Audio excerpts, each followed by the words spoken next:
दोस्तों, आज हम आपको उस शख्स की कहानी सुनाने जा रहे हैं जिसने 3 बार ताज महल को बेच दिया।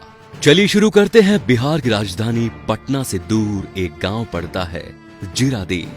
इस गांव को भारत के पहले राष्ट्रपति डॉक्टर राजेंद्र प्रसाद के नाम से भी जानते हैं। आज हम उस शख्स की बात करेंगे जिसने अपने कारनामों से सरकार की नींद उड़ा डाली थी, और वो कोई और नहीं बल्कि निखिलेश कुमार श्रीवास्तव उर्फ मिस्टर नटवरलाल था। उनके नाम के आगे मिस्टर लगाना इसलिए जरूरी है क्योंकि उनके गांव वालों को सिर्फ नटवरलाल कहना अच्छा नहीं लगता। निखिलेश कुमार श्रीवास्तव का जन्म साल 1912 में जीरादेई के पास बागरा गांव में हुआ था। अपने भाई बहनों में वो सबसे बड़े थे और वकालत की पढ़ाई भी कर चुके थे। हालांकि वो मैट्रिक में एक बार फेल हो गए थे। बावजूद इसके उन्होंने मेहनत की और डिग्री हासिल की। उनकी जिंदगी आराम से गुजर रही थी कि तभी कुछ ऐसा हुआ कि उनके एक पड़ोसी ने बैंक डिमांड ड्राफ्ट दिया और बोले कि निखिलेश, बैंक में जाओ और मेरे पैसे निकाल लाओ। निखिलेश ने वो देखा और ऐसे ही साइन करने की कोशिश की। बाद में उसने देखा कि ये तो हूबहू सेम हो गई। यही से उसका खुरापाती दिमाग चला और उसने फर्जी साइन करके उसने उसके बैंक से 4,000 रुपए निकाल लिए। जब खाते के मालिक को इसकी जानकारी मिली तो उसने बैंक मैनेजर से इस बात की शिकायत की। जवाब में उसने ये कहा कि ये वही लड़का है जिसने पहली बार आपने पैसे लेने के लिए भेजा था। पड़ोसी समझ चुका था कि ये काम निखिलेश का ही है। यहाँ से कहानी शुरू होती है दोस्तों, निखिलेश कुमार श्रीवास्तव से मिस्टर नटवरलाल की। उसके बाद नटवरलाल भाग गए और पहुंच गए कलकत्ता। वहां पर वो पढ़ाई भी कर रहा था और एक सेठ के बेटे को ट्यूशन भी दे रहा था। किसी काम के लिए नटवर ने सेठ से पैसे मांगे तो सेठ ने उसे पैसा नहीं दिया और नटवर का एक महत्वपूर्ण काम रह गया। इस बात से आहत होकर नटवर ने सेठ को सबक सिखाने की ठानी और कॉटन के किसी बिजनेस में लगभग 4.5 लाख का चूना लगाया और कलकत्ता से भाग गया। अब उनको नौकरी करने का बिल्कुल भी मन नहीं था क्योंकि उसने एक नई दुनिया को देख लिया। नकली साइन करना उसके बाएं हाथ का खेल बन गया और वो इस खेल का पक्का खिलाड़ी बन गया। और यही उसकी सबसे बड़ी ताकत भी थी। साथ ही उन्हें फर्राटेदार अंग्रेजी बोलना और वेश बदलना भी बखूबी आता था। साथ ही आत्मविश्वास से लबालब भरा हुआ और अखबारों के माध्यम से पूरी दुनिया पर नजर रखना, यानी कि इनमें से किसी भी एक गुण का होना उसकी ताकत बन सकती थी। तो यहाँ तो नटवरलाल सर्वगुण संपन्न थे। ये उस समय की बात है जब केंद्र में नारायण दत्त वित्त मंत्री थे और राजीव गांधी प्रधानमंत्री थे। दिल्ली में मौजूद सुरेंद्र शर्मा की घड़ी की दुकान में नटवरलाल जाता है और खुद को वित्त मंत्री का पीएस सिक्योरिटी बताता है। प्रधानमंत्री राजीव गांधी कुछ विदेशी मेहमानों के साथ मीटिंग करेंगे और साथ में दावत भी होंगी। दावत के बाद प्रधानमंत्री उन सभी मेहमानों को घड़ी देना चाहते हैं, तो मुझे आपकी दुकान से 93 घड़ी चाहिए। दुकानदार को पहले तो शक हुआ, पर प्रधानमंत्री और इतनी सारी घड़ियों को एक साथ बेचने से रोक नहीं पाया। अगले दिन वो आदमी घड़ी लेने दुकान पहुंचा। दुकानदार को घड़ी पैक करने को कह के एक स्टाफ को अपने साथ नॉर्थ ब्लॉक में ले गया। नॉर्थ ब्लॉक में वो जगह है जहां प्रधानमंत्री से लेकर बड़े अफसरों के ऑफिस होते हैं। वहां पर उसने स्टाफ को भुगतान के तौर पर 32,829 रुपए का बैंक ड्राफ्ट दिया। 2 दिन बाद जब दुकानदार बैंक में पैसा जमा कराने गया तो बैंक वालों ने बताया कि वो ड्राफ्ट फर्जी है। फिर उस आदमी को समझ में आया कि वो व्यक्ति नटवरलाल था और उसको चूना लगा गया और उसके बाद वो कभी नहीं रुका। ठगी में नटवरलाल इतना शातिर था कि उसने 3 बार ताजमहल, 2 बार लाल किला, 1 बार राष्ट्रपति भवन और 1 बार संसद भवन तक बेच दिया। उस समय के राष्ट्रपति डॉक्टर राजेंद्र प्रसाद के फर्जी साइन करके उसने संसद को उस समय बेचा। तब उसमें सभी मंत्री मौजूद थे। अब सवाल यह है कि वो इन इमारतों को बेचते कैसे थे और खरीदता कौन था? जवाब यह है कि वो उन सभी इमारतों को सरकारी अफसर बनकर बेचता था और खरीदने वाले विदेशी होते थे। नटवर किसी रईसी विदेश को पकड़ता और उन्हें इमारत को पकड़ने का प्रपोजल देता। सभी कागज बाकायदा सरकारी स्टाम्प्स के साथ होते जिसमें open space, building area, garden और हॉल इत्यादि सभी का ब्यौरा होता। साथ ही संबंधित अधिकारी का हस्ताक्षर भी खुद ही करता। ये देखकर विदेशियों को भी विश्वास हो जाता था और वो डील करने को तैयार हो जाया करते थे। अब सवाल यह है कि नटवरलाल ने किसको चूना लगाया। ये बात रिकॉर्ड नहीं है कि नटवरलाल ने कितने और किन किन लोगों को चूना लगाया। नटवरलाल ने नेताओं के साथ बड़े बड़े उद्योगपतियों को भी चूना लगाया, कभी समाज सेवक और कभी एनजीओ के तौर पर, तो कभी किसी और बहाने से। इन नामों में धीरूभाई अंबानी, रतन टाटा, बिरला जैसे प्रसिद्ध नाम भी हैं। इतने सारे कारनामों के कारण नटवरलाल प्रतिदिन अखबारों की सुर्खियां बनने लगा। अब वो अपने नाम को जब अखबारों में देखता था तो उसे गर्व होता था और वो खुश होता था। नटवरलाल ने 8 राज्यों में ठगी को अंजाम दिया, जिसमें बिहार, उत्तर प्रदेश, पश्चिम बंगाल, राजस्थान, दिल्ली, हैदराबाद, मध्य प्रदेश आता था।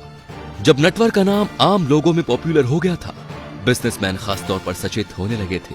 ऐसे ही उसकी गिरफ्तारी कानपुर में हुई, जब वो एक ज्वेलर्स की दुकान में खरीदारी करने गया। वहां वो अपना तिकड़म टिका ही रहा था कि दुकानदार को शक हो गया। उसने नटवरलाल को पहचान लिया और पुलिस को फौरन फोन कर दिया और नटवरलाल गिरफ्तार हो गया। कितने सारे मुकदमे दर्ज हुए होंगे और कितने साल की सजा हुई होगी, अगर आप इस बात को सुनेंगे तो आपकी उंगली दांतों तले आ जाएगी। पूरे देश भर से नटवरलाल पर 150 मुकदमे दर्ज हुए, जिनमें सिर्फ 9 मुकदमों पर ही फैसला आया था। अलग मुकदमों को जोड़कर देखें तो उन्हें 109 साल की जेल हुई, जिसमें से उन्हें एक ही मामले में बैल हुई थी। बाकी हर बार वो जेल से भागे ही थे। उन्होंने अपने सजा के केवल 20 साल ही जेल में गुजारे। जी हाँ, 20 साल ही क्यों कह रहे हैं आप, समझ गए होंगे। उनका एक किस्सा है लखनऊ जेल वाला, जो बहुत मशहूर है। वो किस्सा ये है कि ये बात उस दौर की है जब नटवरलाल लखनऊ की जेल में बंद थे। उसी दौरान उनके गांव से उनकी पत्नी की चिट्ठी आती है। जेल में आने वाली चिट्ठी और जाने वाली चिट्ठी सेंसर्ड होती है, यानी उस चिट्ठी को जेल के अधिकारियों द्वारा पढ़ा जाता है, फिर उसे अंदर या बाहर ले जाने की अनुमति होती है। लखनऊ में नटवरलाल के नाम 7 से 8 चिट्ठियां आ चुकी थी, लेकिन नटवरलाल ने एक भी चिट्ठी का जवाब नहीं दिया था। चिट्ठी में पैसों की तंगी और खेतीबाड़ी में कुछ न होना जैसी बातें होती थी। अगली चिट्ठी आती तब नटवरलाल को खुद जेलर उस चिट्ठी को देने गया और बोले, तुम्हारी पत्नी अब तक इतनी चिट्ठियां लिख चुकी हैं, तुमने अभी तक एक भी चिट्ठी का जवाब नहीं दिया। नटवरलाल कहता कि मैं तो जवाब देना ही नहीं चाहता था, पर अब आप कह रहे हैं तो मैं जवाब दे देता हूं। नटवरलाल ने खत लिखा और जेल के डाकखाने में डाल दिया। जब अधिकारी ने उस चिट्ठी को पढ़ा तो उसमें लिखा था कि उसने अपने खेत के कोने कोने में कुछ गहने और पैसे गाड़े हैं, हो सके तो निकाल लेना और अपना जीवन बसर करती रहना। ये सुनकर अफसर के कान खड़े हो गए और मामले की जानकारी दी गई और तुरंत ही पुलिस स्टेशन को फोन किया गया और मामले की जानकारी दी गई। लोकल पुलिस तुरंत खेत पहुंचती है और फौरन खुदाई करती जाती है। लगभग पूरा खेत खोदने के बाद वहां कुछ नहीं मिला और वो वापस आ गए। अगले ही दिन उसने चिट्ठी लिखी जिसमें लिखा कि मैं जेल में रहकर इतनी मदद कर सकता हूँ, अब शायद खेत तैयार हो गया होगा, तुम खेत में बुहाई कर देना। चिट्ठी पढ़कर जेलर दंग रह गया और नटवरलाल के दिमाग की दावत दी। सोशल मीडिया पर यह किस्सा पुराना हो गया है दोस्तों। अब तक नटवरलाल एक प्रचलित नाम हो गया था, सब उनकी चालाकी के कायल हो चुके थे। ऐसे ही एक सुनवाई के बाद जज ने कहा कि तुम ये सब कह कैसे देते हो। जवाब में नटवरलाल ने कहा, आप मुझे 1 रुपया दोगे तो मैं आपको बताऊंगा। जज साहब ने उसे 1 रुपया दिया। उसके बाद नटवरलाल ने कहा कि मैं ऐसा करता हूं, मैं ठगी या चोरी नहीं करता हूं, मैं लोगों से पैसे मांगता हूं और वो मुझे दे देते हैं। मैंने आज तक किसी को धोखा नहीं दिया और न ही किसी का कोई नुकसान किया है। नटवरलाल से मिस्टर नटवरलाल बनने का उनका क्या सफर ये था। इसकी कहानी ये है कि एक साथ इतने सारे कारनामों 3 गाड़ियों के साथ अपने गांव आए थे, तो उन्होंने समस्त गांव वालों के लिए एक भोज का कार्यक्रम किया। इस भोज में तरह तरह के पकवान बने थे। भोज के उपरांत उन्होंने सभी को 100-100 रुपए भेंट दिए। वो गांव वालों के चहेते बन गए। दुनिया भले ही उसे ठग या कुछ और बुलाए, वो तो अपने गांव वालों के लिए मसीहा था, इसीलिए लोग सम्मान से उन्हें मिस्टर नटवरलाल कहते थे। नटवरलाल को साल 1996 में आखिरी बार दिल्ली के स्टेशन पर देखा गया, जब वो व्हील चेयर पर पुलिस वालों को चकमा देकर भाग गए। उसके बाद से उसे किसी ने नहीं देखा। नटवरलाल के साथ और क्या क्या चर्चित हुआ। जब नटवरलाल के कारनामे चरम पर थे, तब उस वक्त 1979 में लेखक निर्देशक राकेश कुमार ने अमिताभ बच्चन को लेकर मिस्टर नटवरलाल की एक फिल्म बनाई थी। उसमें सिर्फ फिल्म का नाम नटवरलाल था और उनके किसी भी कारनामों को फिल्म में टच नहीं किया गया। साल 2005 में आई फिल्म बंटी एंड बबलू में भी ताजमहल बेचे जाने का एक प्रसंग है। ये फिल्म भी ठगी पर ही आधारित है, जिसमें अभिषेक बच्चन और रानी मुखर्जी मुख्य किरदार में थे। उसके बाद साल 2014 में एक और फिल्म बनी थी इमरान हाशमी स्टारर, और इस फिल्म का नाम था राजा नटवरलाल। निर्देशक थे कुणाल देशमुख इस फिल्म में उनके कारनामों की एक या दो झलकियां दिखती हैं। नटवरलाल आज होते तो कैसे होते। कहते हैं इंसान और वक्त इन दोनों की तुलना एक साथ कभी नहीं करनी चाहिए। जब नटवरलाल आज से 40 साल पहले ये कारनामा करते थे तो आज के दौर में वो टेक्नोलॉजी के माध्यम से क्या कुछ नहीं कर सकते थे। नटवरलाल जैसा ठग हिंदुस्तान ने ना कभी देखा है और ना कभी देखेगा। ठगी की दुनिया का एक लौता लेजेंड है वो अपने गांव वालों के लिए रॉबिन हुड है। और साल 2009 में नटवरलाल की फैमिली ने अर्ज किया कि नटवरलाल अब जिंदा नहीं है, उनकी सारी फाइल्स बंद कर दी जाएं, लेकिन कोर्ट को तो सबूत चाहिए। तो दोस्तों, ऐसे खुरापाती दिमाग वाले भारतीय ही हो सकते हैं। वीडियो अच्छा लगा तो लाइक कीजिए और कमेंट में बताइए कि आप इसके बारे में क्या सोचते हैं और वीडियो को शेयर जरूर कीजिए। धन्यवाद।